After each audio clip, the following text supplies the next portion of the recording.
Hello and welcome to Gardening with Ben, your go-to podcast for all things green and growing. I'm Ben, your allotment guide, and here to help you cultivate your garden and your passion for plants. Whether you're a seasoned gardener or just starting out, this podcast is for you. Each episode will dig into tips, tricks and techniques to make your garden and allotment thrive. From planting, sowing and growing, we will share all the tips and advice. We will also have regular episodes talking about what we have been up to on the allotment. So sit back, grab a brew and enjoy today's episode. Hey everyone, it's Gardening with Ben here for a brand new episode. Today we'll be continuing with our podcast from yesterday. Yesterday's podcast was talking about all the jobs and all the tasks what need doing in the allotment and garden for this month.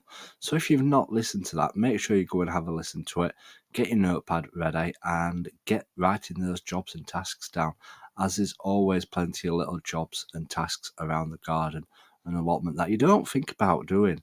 So make sure you go back and have a listen to that episode if you've not listened to it. But today's episode, we're going to be talking about all the things that you can get growing in the allotment and in the garden and in the flower beds and the fruit areas at this time of the month, as there's still plenty of time to get growing stuff and fill in all those gaps where crops may have failed or not grown properly or been eaten away by the pesky slugs and pigeons, a bit like what I get done. So yeah, make sure you get a notepad for this episode, because then you can make a list of the things that you can get growing. And we'll start off with what can be grown in the vegetable garden. So in the vegetable garden this month, you can be growing some beetroot. Most of these are for the last month of the things that you can actually get growing.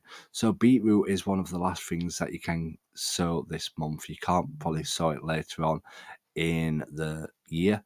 Now is probably the last month to be growing your beetroot. You can either sow that in the ground or in seed trays and then transplant it. But yeah, get some beetroot in the ground to fill all those gaps in. Broccoli. Start broccoli off in seed trays or directly in the ground, and these will be harvested all the way through summer and autumn time. So if you're wanting late crops of broccoli, now is the time to be sowing them. Carrots, you've still got plenty of time to get growing some carrots. So if you've got some good beds what are easy for carrots to grow in because they don't like stony soil, now is the time to be growing some carrots. Courgettes, if courgettes have failed, quite often they do, birds will eat them or the stems will rot and they won't grow properly. You've still got time to grow some courgette plants. So sow some courgettes and get them growing, and you'll still get some great crops from them. Cucumbers, these need to be in the final position now, whether it be in the buckets, whether it be in grow bags or in the ground.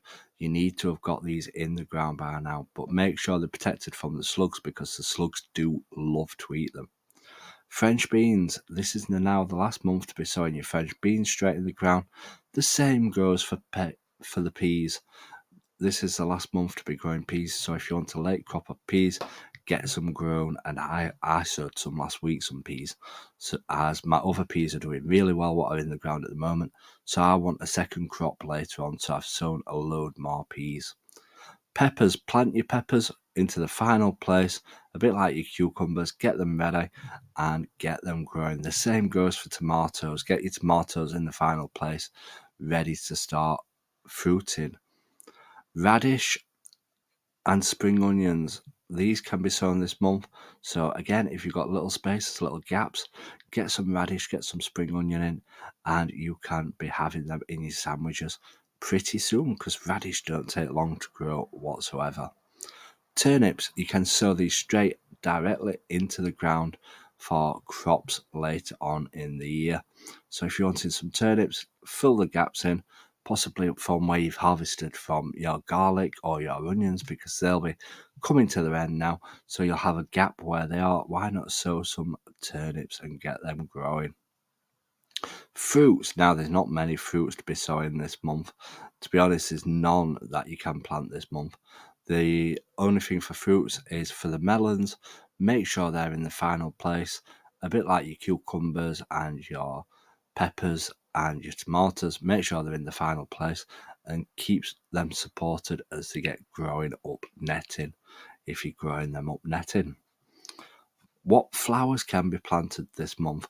Well, there's not many flowers left to be planted this month, and one of my main flowers what I do love to grow is calendula. They are absolutely beautiful and they always do really well with lots of colour, and they bush out, spread about, and they make the place look absolutely gorgeous, and the bees love them.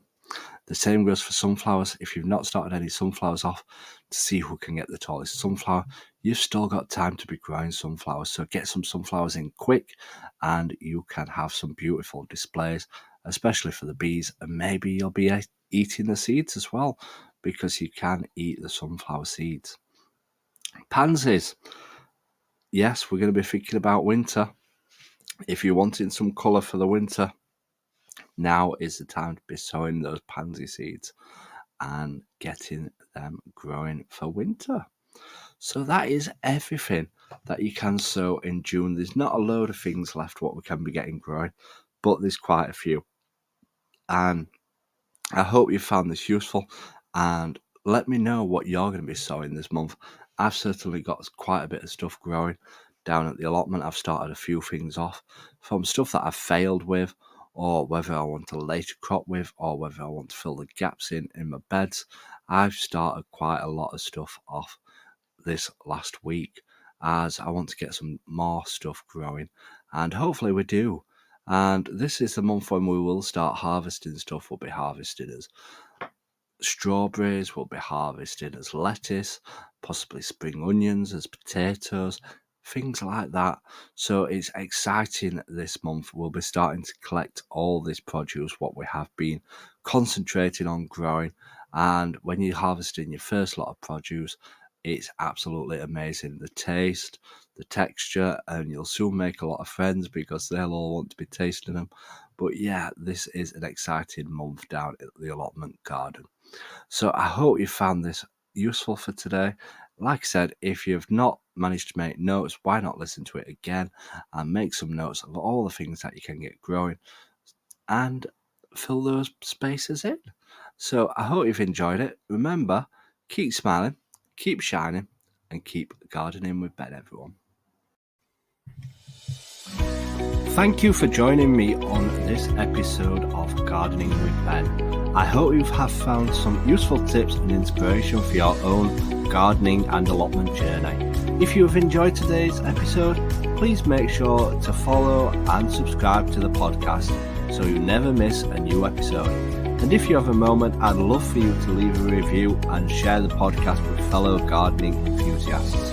Your support helps us grow this community and continue bringing you great content. You can also follow us on social media on every platform called Gardening with Ben for daily gardening tips and updates. Happy gardening, and until next time, remember, keep smiling, keep shining, and keep gardening with Ben.